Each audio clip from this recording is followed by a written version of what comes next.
Okay.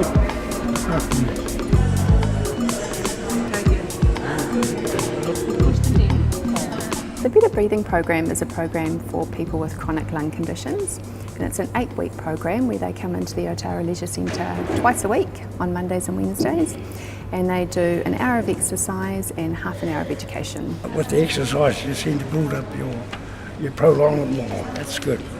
My doctor bring me here because I had a short breath, cough. It's about increasing their independence, making them more active, making them able to achieve their day-to-day tasks, and teaching them about how they can stay well in between their visits to us and their visits to the doctor.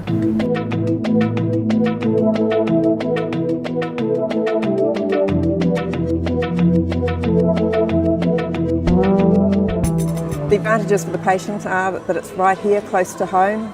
Their GPs and practice nurses are close by, and they've been popping in and seeing the classes, seeing what we're doing here with the people. The Better Breathing collaborative group have got up and running one of their interventions, which was to set up this community rehab facility, and so they're using in the Otara Community Centre there, and they've actually got patients coming to that facility rather than have to come into the hospital, as might previously been the case, and have started to come for rehab sessions. Maybe his asthma won't go away, but he's much happier now.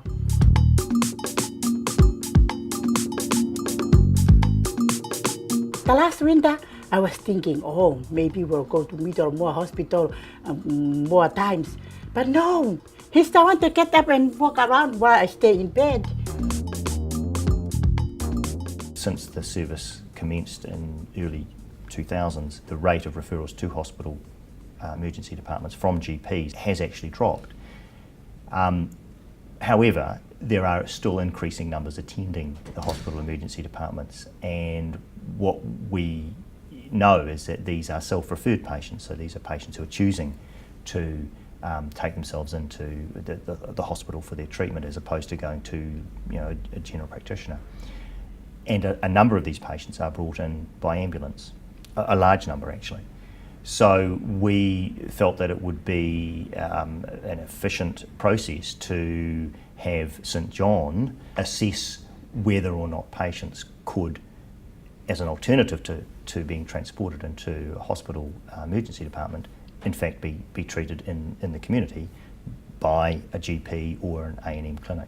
We've been working with POAC to remove any potential barriers that stop us from doing that, and one of them has obviously been the cost of attending an A&M rather than an ED. We think the benefits for patients are they get seen generally quicker at the A&M clinics than they do at the hospital EDs. Often it's much closer to their home. And from our perspective, from a service perspective, we know that taking a patient to an A&M clinic rather than an ED saves us about 17 minutes in time. At the moment, we are probably one of the biggest injectors of patients into the emergency departments, other than people that walk in on their own. So we have a huge part to play in making sure that we transport appropriately. And one of the other things that we're looking at doing in the future is looking at managing patients into other pathways within health, and that might be connecting them with a district nurse, it might be connecting them with mental health, it might be connecting them with a whole bunch of other pathways that will stop us from having to transport them to the emergency department.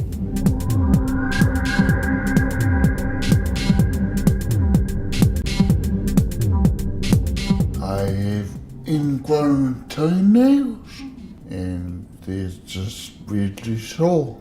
It starts back in 2009 when he was admitted unwell and heart failure from a respiratory infection. Whilst he was in hospital, it became apparent that his heart valves, which we knew were not great, had gotten really bad, and he was medically managed to get him to a state where they could do the valve surgery, and at that point he became suddenly unwell and had to have sort of emergency surgery, and he spent many months in hospital and had developed a type of neurological complication where he's sort of paralysed. Some other issues which are affecting his quality of life to the degree that his feet and his toes were, that it's just sort of, pushed to the side. We've kept him alive, but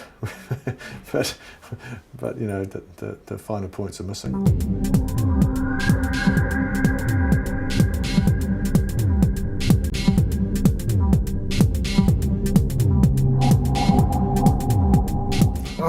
spent all my life working and paying my tax and all that. And now that this has happened, I feel like I've been shoved into a corner, and really that pisses me off. At this meeting that I went to, where there was some hospital consultants, that was when I heard about VHIU. I haven't had any more experience with them than what I've seen with Raymond, but the guts of it is that they obviously go in there and advocate for people that don't have the resources to deal with these things themselves. I wish we could put all the patients we're seeing onto the VHIU program, because I think there'd be a lot to be gained by, you know, all these people that especially that have lots of admissions. It's following them up to see why they end up in hospital. Is it because of the houses they live in? Are they cold houses? You know, is this what's causing them to have other health issues? I met Raymond probably close to 18 months ago, and this has been an ongoing thing where we'd be in and out 3 times a week, sometimes daily, depending on how bad the toes were. It would have cost $140 to try and cut his toenails, but on one small income, it's either we feed the family at $140 for a week, or we all starve for the week and we get the toenails done. So it just didn't make sense for all of us to miss out. It's cost. We're seeing people that can't afford to buy decent food for their kids because of the poverty in our areas. I think VHIU's been great because they've also picked up some of my other patients. An advocate for the patient who's a bit more mobile than a GP stuck out here, who can move seamlessly between the primary and secondary is good. We're still having a lot of challenges. Everybody in the community and primary care settings where they're dealing with patients are going flat tack.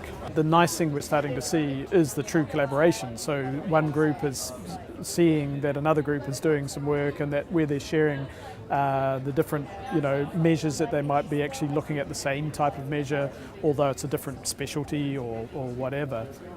So that all that information is starting to be shared.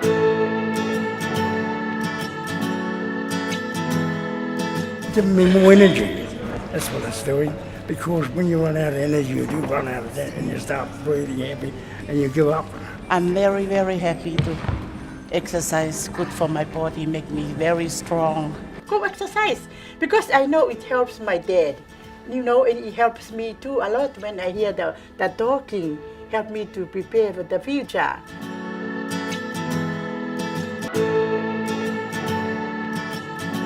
I want to keep going.